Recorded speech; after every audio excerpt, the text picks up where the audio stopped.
जय श्री हरि। ज्येष्ठ मास के कृष्ण पक्ष में आने वाली अपरा एकादशी का वर्णन ब्रह्मांड पुराण में महाराज युधिष्ठिर और भगवान श्री कृष्ण के संवाद में आता है। अपरा एकादशी को अचला एकादशी के नाम से भी जाना जाता है। पद्म पुराण के अनुसार ज्येष्ठ माह के कृष्ण पक्ष की एकादशी को अपरा एकादशी कहा जाता है। इस दिन भगवान विष्णु व उनके 5वें अवतार वामन ऋषि की पूजा की जाती है। अपरा एकादशी व्रत के प्रभाव से अपार खुशियों की प्राप्ति तथा पापों का नाश होता है। युधिष्ठिर महाराज ने भगवान श्री कृष्ण से पूछा, हे कृष्ण, हे जनार्दन, ज्येष्ठ कृष्ण पक्ष में आने वाली एकादशी का नाम क्या है? उसके महात्म्य के बारे में कृपया आप वर्णन करें। भगवान श्री कृष्ण युधिष्ठिर महाराज को कहने लगे, हे महाराज युधिष्ठिर, आपने सचमुच बहुत ही समझदारी और वास्तविकता से देखा जाए तो सबके लिए हितकारक प्रश्न पूछा है। इस एकादशी का नाम अपरा है। जो भी इस व्रत का पालन करता है वह समस्त पापों से मुक्त होकर अमर्यादित पुण्य संचय करता है।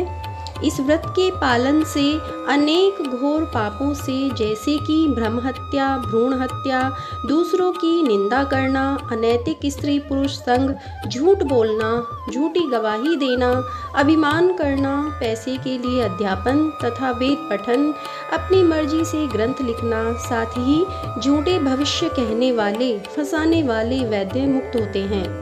लड़ाई से डरकर भागकर आए हुए क्षत्रिय को नरक द्वार मिलता है, क्योंकि उन्होंने अपने धर्म का पालन न करके अपने पतन के लिए जिम्मेदार स्वयं होते हैं।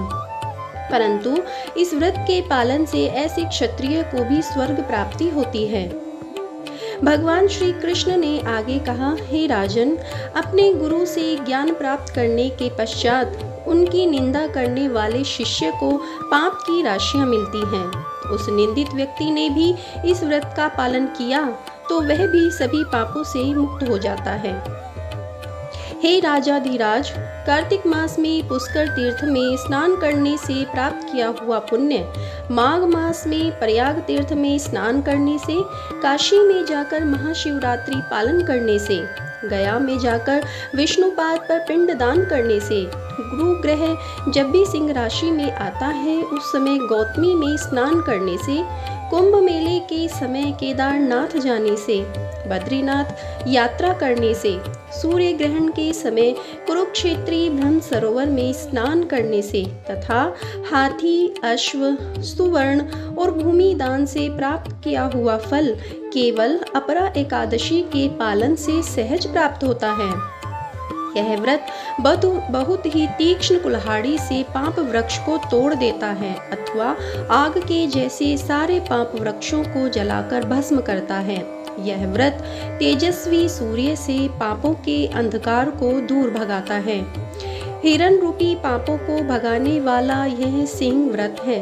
इस अपरा एकादशी का पालन करने से और भगवान के त्रिविक्रम रूप की पूजा करने से वैकुंठ की प्राप्ति होती है। दूसरों के हित के लिए जो भी कोई यह महात्म्य पढ़ेगा अथवा जो सुनेगा वह सभी पापों से मुक्त हो जाता है। आइए श्रवण करते हैं अपरा एकादशी कथा का।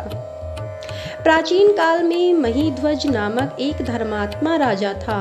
उसका एक छोटा भाई था जिसका नाम वज्रध्वज था। वज्रध्वज अपने बड़े भाई के प्रति द्वेष की भावना रखता था।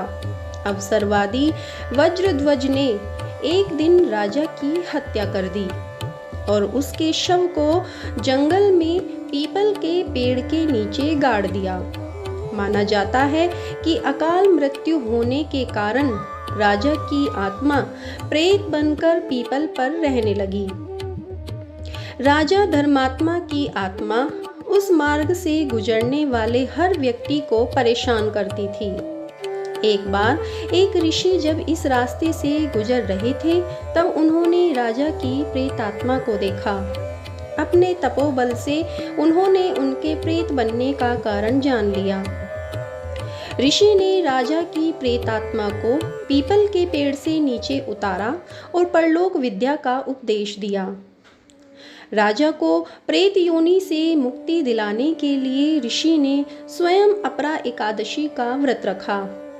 द्वादशी के दिन व्रत पूरा होने पर इसका पुण्य प्रेत को दे दिया। व्रत के प्रभाव से राजा की आत्मा प्रेत योनि से मुक्त हो गई और वह स्वर्ग चला गया। अन्य एकादशी की तरह इस व्रत का धार्मिक कर्म भी दशमी से शुरू हो जाता है। दशमी के दिन घर में पूजा पाठ करें और दोपहर में नदी में तर्पण की विधि करें। ब्राह्मण भोज कराएं और उसके बाद स्वयं भी भोजन ग्रहण करें। याद रखें, दशमी पर सूर्यास्त के बाद भोजन न करें। एकादशी के दिन प्रातःकाल उठकर व्रत का संकल्प लें और स्नान करें। व्रत के अगले दिन यानी द्वादशी को पूजा करने के बाद ब्राह्मणों को भोजन कराएं और दान दक्षिणा दें। इसके बाद परिवार के साथ मिलकर भोजन करें। कुछ भक्त केवल अनाज और चावल से बने भोजन से परहेज करके आंशिक उपवास भी रखते हैं। इस व्रत के पालनकर्ता को पूजा अनुष्ठान समाप्त करने के बाद अपरा एकादशी व्रत कथा भी सुननी चाहिए। अपरा एकादशी के दिन भक्त पूरी रात जागते हैं और भगवान विष्णु के नाम पर भजन और कीर्तन करते हैं। अपरा एकादशी का व्रत करने वाले व्यक्ति को अनंत धन और अच्छे स्वास्थ्य की प्राप्ति होती है। भक्तों को उनके वर्तमान या पिछले जीवन में जाने अनजाने में किए गए सभी पापों से मुक्ति मिल जाती है। अपरा एकादशी के दिन सभी प्रकार के फल, मूंगफली का तेल, आलू, नारियल, शक्कर, गुड़, दूध से बनी वस्तुएं खाई जा सकती हैं, परंतु टमाटर, बैंगन, फूल गोभी, हरी सब्जियां, चावल, गेहूं, ज्वार, दाल, मक्का, baking soda, baking powder, custard, दुकान के आलू वेफर्स, तली हुई मूंगफली, शहद पूरी तरह से वर्जित हैं। एकादशी 2 जून को सुबह 5:04 पर प्रारंभ होगा और अगले दिन 3 जून को रात्रि 2:41 पर समाप्त होगा। उदया तिथि से 2 जून 2024 रविवार को ज्येष्ठ अपरा एकादशी है। अपरा एकादशी का पारण अगले दिन 3 जून 2024 को सुबह 8:05 से लेकर सुबह 8:10 के बीच होगा। पारण तिथि के दिन ही हरिवासर समाप्त होने का समय सुबह 8:05 है। धन्यवाद।